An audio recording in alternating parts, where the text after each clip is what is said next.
মিলাদ এবং কিয়ামের পক্ষে, আর মাত্র 11 জন বিরোধী। তো তিনটা কারণে আমার বলার সময় নেই, সময় থাকলে আমি বিস্তারিত আলোচনা করতাম। 6 লক্ষ আলেম জাহান্নামে যদি দেন আপনি, আর 10-11 জন মৌলভী সাহেবকে সামনে এনে বলেন এটা হারাম বেদাত, তাহলে এই দেশের শাহজালাল, খান জাহান, মাইসওয়ার, এই বাংলার জমিনে যে সমস্ত ওলি, হিসাব করে দেখেন কত পার্সেন্ট লোক মিলাদ পড়েছে, কত পার্সেন্ট লোক দুরূদ পড়েছে, কিয়াম করেছে, তাদের সব জাহান্নামে দিয়ে আপনি কবে মুসলমান হলেন? আমি যে কথাটা বলতে চাই, রাসূলের পাক শেষ নবী যদি না হয়, কেউ যদি না মানেন, তাহলে ঈমান থাকবে? ঈমান থাকবে? শেষ নবী, আমি একটু উদাহরণ দিয়ে শেষ করছি। এখন মনে করেন আপনাদের এই যে পৌরসভার মেয়র কামরান সাহেব বক্তব্য রেখে গেলেন, যতক্ষণ পর্যন্ত তিনি চেয়ারে বসে আছেন বা এই পদে আছেন, তার আইনেতে চলবে। কি বলেন? পৌরসভা তার মধ্যে চলবে না। এখন ওনাকে সরাই দিয়ে নতুন একজন মেয়র বসাইলে ওনারটা চলবে? ওনারটা চলবে? চলবে না। নতুন লোক আসলে নতুন আইন চলবে। রাসূলের যে শেষ নবী না খান, রাসূলের বুখারী শরীফ, এই মুসলিম শরীফ, সিয়াসতটা একটাও থাকবে? একটাও থাকবে না। কোরআন শরীফ থাকবে? মির্জা গোলাম আহমদ কাদিয়ানী বড় মৌলবী দাবি করে রাসূলের পাকের সনদ বেয়াদবি করার কারণে আল্লাহ দুনিয়াতে শাস্তি দিয়েছেন। তিনি পায়খানা টয়লেটের ভিতরে পড়ে তার মৃত্যু হয়েছে। নাউজুবিল্লাহ। দুনিয়ার ইতিহাসে কোন নবী দাবি করে, কোন নবী, আল্লাহ নবী রাসূলরা টয়লেট তো দূরে থাক, কোন অপবিত্র অবস্থাও তাদের ইন্তেকাল হয় নাই। কিন্তু এই মির্জা গোলাম আহমদ কাদিয়ানী রাসূলুল্লাহর সানে বেয়াদবি করার কারণে আল্লাহ দুনিয়াতে দেখায় যে তোমাদের নবীর স্থান হলো টয়লেটই। ভাই নাউজুবিল্লাহ মিন জালিক। আমি যে কথাটা বলতে চাই, আমার আলোচনা শেষ, বারবার স্লিপ আসতেছে, বিষয় অনেক বড়, সময় হলো 20 মিনিট। আমি শেষবার আহ্বান জানাবো, শাহজালালের এই সিলেটে ফুলতলী সাহেব কিবলার নেতৃত্বে শুধু সিলেট নয়, বাংলার জমিনে আনাচে কানাচে উলামায়ে কেরাম ঐক্যবদ্ধ হয়ে আকীদা ভিত্তিক আল্লাহর জমিনে আল্লাহর দ্বীনের জিহাদ করতে আমরা রাজি আছি কিনা? জোরে বলেন, রাজি আছি কিনা? দুনিয়ার মুসলমানদের ঐক্যবদ্ধ করার জন্য একজন শাহজালাল দরকার, একজন ওলি দরকার। ওয়াজআল লানা মিন লাদুনকা ওয়ালিয়্যান ওয়াজআল লানা মিন লাদুনকা নাসীরা। সে একজন ওলি দরকার। সে ওলির নেতৃত্বে ঐক্যবদ্ধ হয়ে যখন আমরা এই জমিনে আল্লাহর কোরআন প্রতিষ্ঠিত করার জিহাদে অংশগ্রহণ করব, তখন সেই জিহাদ সফল হবে। সেই জিহাদে নেতৃত্বে থাকবে শাহজালাল উত্তরসূরিরা। আমরা সবাই এই জিহাদে জান দিতে প্রস্তুত আছি। আল্লাহ তাআলা তুমি কবুল করো। প্যারা হাজরিন, সাবজেক্ট অনেক বড়। আমি যা নোট করেছিলাম 2-3 ঘন্টা বললে কিছু বুঝাইতে পারতাম, 20 মিনিটে বোঝানো সম্ভব নয়।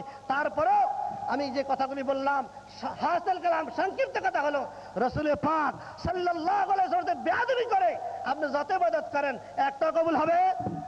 একটা কবুল হবে? কবুল হবে না। কবুলিয়তের সিল হলে মদিনা তৈয়বায়। হুজুর বলেন, প্রত্যেকটা উম্মতের আমল আমার দরবারে না, আমি সিল মারি।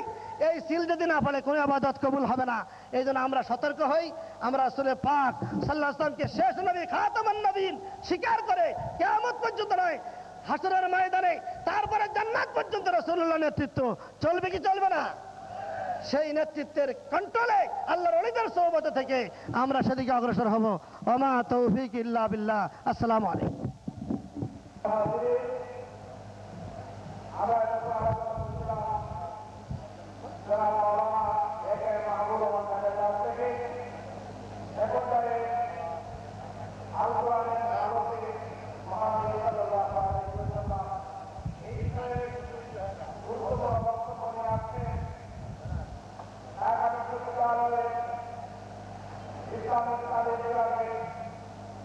অন্যতম শিক্ষক, বিশিষ্ট লেখক, ডক্টর আব্দুল রশিদ, জনাব ডক্টর আব্দুল রশিদ সাহেবকে ওনার গুরুত্বপূর্ণ আলোচনা উপস্থাপন করার জন্য অনুরোধ করছি।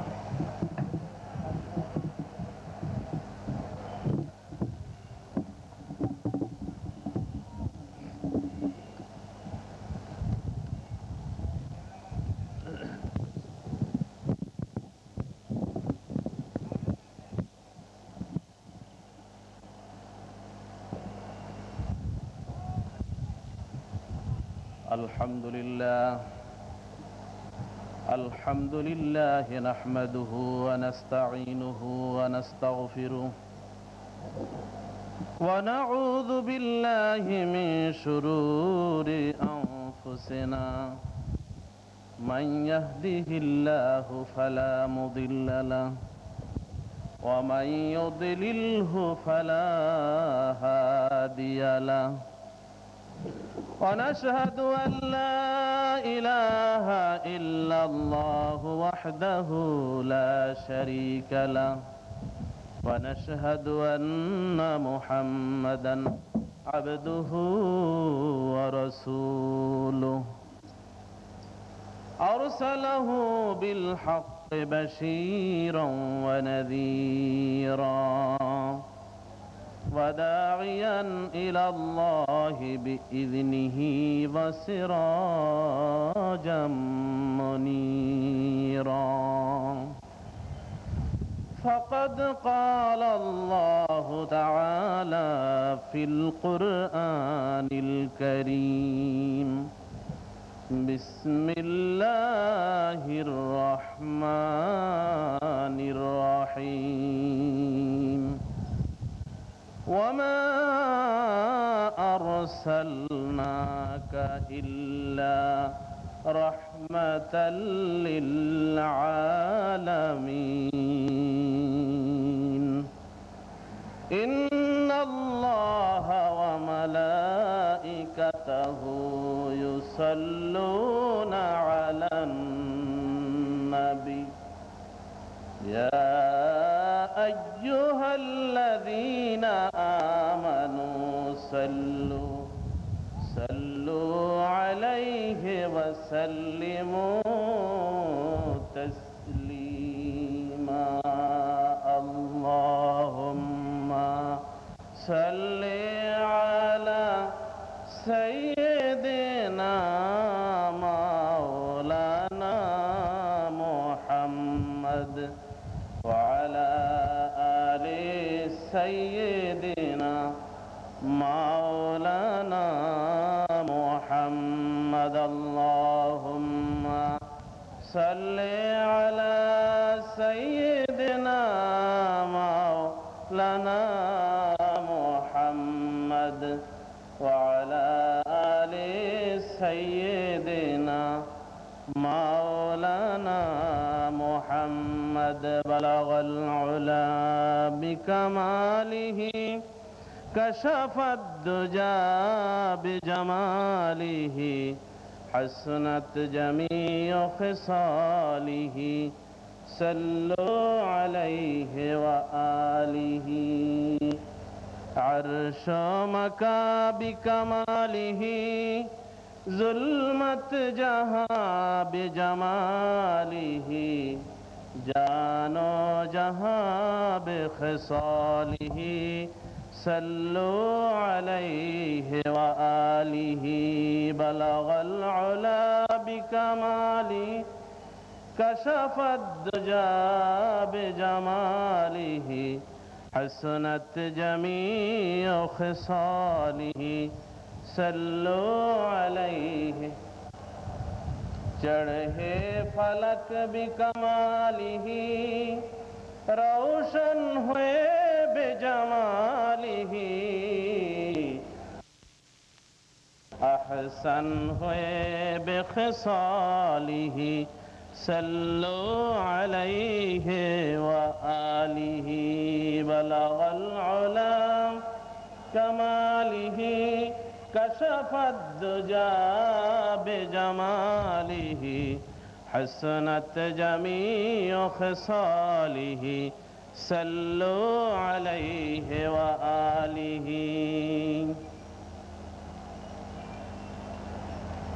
আজকের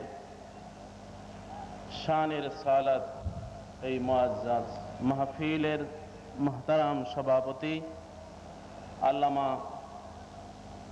হযরত ফুলতলি সাহেব কেবলা মাদ্দাজিলহুল আলিয়া ও আগত বিশিষ্ট ইসলামী চিন্তাবিদগণ, উপস্থিত আমার দিন দরদি নবী প্রেমিক আশিকান রাসূল সাল্লাল্লাহু আলাইহি ওয়াসাল্লাম মুমিন বান্দারা, আসসালামু আলাইকুম ওয়া রাহমাতুল্লাহ। আল কোরআনে রাসূল পাক সাল্লাল্লাহু আলাইহি ওয়াসাল্লামের পরিচয় বিষয়টি অত্যন্ত গুরুত্বপূর্ণ। আল্লাহ তার নবীকে কি বলে পরিচয় করালেন বিশ্ববাসীর সামনে, তিনি নবীকে কি পরিচয় দিলেন, এই বিষয়টা আলোচনার জন্য নির্দেশিত হয়েছি আমি। সময় সংক্ষিপ্ত, অল্প সময় সামান্য কিছু কথা আপনাদের সামনে নিবেদন করব। আল কোরআন আল্লাহ, জবাব দেন কার? কার? আল্লাহ পাক রব্বুল আলামিনের। কার উপর নাযিল করেছেন? মুহাম্মাদুর রাসূলুল্লাহ সাল্লাল্লাহু আলাইহি ওয়াসাল্লামের উপরে। কার জন্য? বিশ্ববাসীর হেদায়েতের জন্য।